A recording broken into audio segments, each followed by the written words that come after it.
क्षेमावर्धन्तु वाङ्गिरः द्युम्नैर्वाचेभिरागतम् वाजष्टमे प्रसवष्टमे प्रयतिष्टमे प्रसितिष्टमे धीतिष्टमे कृतिष्टमे स्वरष्टमे श्लोकष्टमे श्रावष्टमे श्रुतिष्टमे ज्योतिष्टमे सुमष्टमे प्राणष्टमे पानष्टमे व्यानष्टमे सुष्टमे चित्तञ्चम आधीतञ्चमे वाक्चमे मनष्टमे चक्षुष्टमे श्रोत्रञ्चमे दक्षष्टमे बलञ्चम ओजष्टमे सहष्टम आयुष्टमे जराचम आत्मा च मे तनोश्चमे शर्म च मे वर्म च मेऽङ्गानि च मे स्थानि च मे परोगुंषि च मे शरीराणि च मे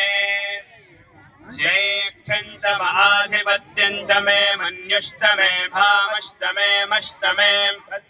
जयमा च मे महिमा च मे वरिमा च मे प्रतिमा च मे वर्ष्मा च मे द्राघुया च मे वृद्धं च मे वृद्धिश्च मे सत्यं च मे श्रद्धा च मे जगच्च मे धनं च मे वशश्च मे द्विषश्च मे क्रीडा च मे मोदश्च जातं च मे जनिष्यमाणं च मे सूक्तं च मे सुकृतं च मे वित्तं च मे वेद्यं च मे भूतं च मे भविष्यत् च मे सुखं च मे स्वथं च मरुद्धं च मरुद्धिश्च मे क्लृप्तं च मे क्लृप्तिश्च मे मतिश्च मे सुमतिश्च मे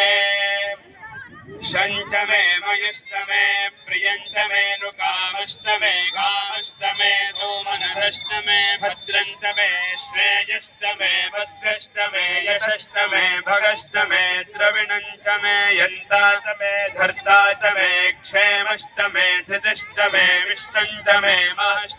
संविच्च मे ज्ञात्रञ्च मे सोश्च मे प्रसो